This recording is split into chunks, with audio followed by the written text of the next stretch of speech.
अब कई बैंक और ऐप्स ने NFC नियर फील्ड कम्युनिकेशन आधारित टैप एंड पे की सुविधा को बज स्तर पर लागू कर दिया है। अब आपको QR कोड स्कैन करने की जरूरत नहीं है।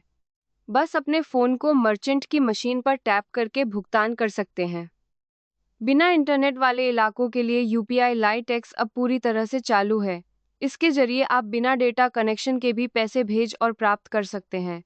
इसकी ट्रांजैक्शन लिमिट को भी बढ़ाकर अब बोट 500 प्रति ट्रांजैक्शन कर दिया गया है। हेलो, UPI जैसी वॉइस आधारित पेमेंट सुविधा अब कई क्षेत्रीय भाषाओं में उपलब्ध है। आप बोलकर वॉइस कमांड पेमेंट कर सकते हैं, जो उन लोगों के लिए बहुत मददगार है जो ऐप चलाने में सहज नहीं है। 2026 में UPI का विस्तार और बिलैक गया है। अब UAE, Singapore, France, Sri Lanka, Mauritius के साथ साथ कई यूरोपीय देशों में भी भारतीय UPI ऐप्स जैसे गूगल पे, फोन पे, भीम से सीधे पेमेंट किया जा सकता है। इसमें अब real time currency conversion rate भी ऐप पर ही दे। अब देश के लगभग सभी बड़े बैंकों के ATM में UPI ATM की सुविधा मिल गई है।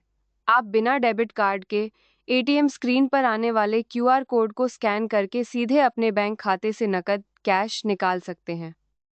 शेयर बाजार के निवेशकों के लिए अब UPI के जरिए सेकेंडरी मार्केट में पेमेंट ब्लॉक करने की सुविधा मिल गई है। इससे जब आप शेयर खरीदते हैं तो पैसा आपके खाते में ही रहता है और सेटलमेंट के समय ही कटता है। अब आप सिर्फ अपने बैंक बैलेंस से ही नहीं, बल्कि बैंक द्वारा दी गई प्री सैंक्शनड क्रेडिट लाइन, एक तरह का छोटा लोन से भी UPI पेमेंट कर सकते हैं। यह क्रेडिट कार्ड की तरह काम करता है। UPI पर बढ़ते फ्रॉड को देखते हुए अब रिस्क बेस्ड ऑथेंटिकेशन का इस्तेमाल हो रहा है। अगर आप किसी संदिग्ध या नए अकाउंट को पेमेंट करते हैं, तो सिस्टम आपको एक चेतावनी अलर्ट देगा या वेरिफिकेशन के लिए अतिरिक्त समय लेगा।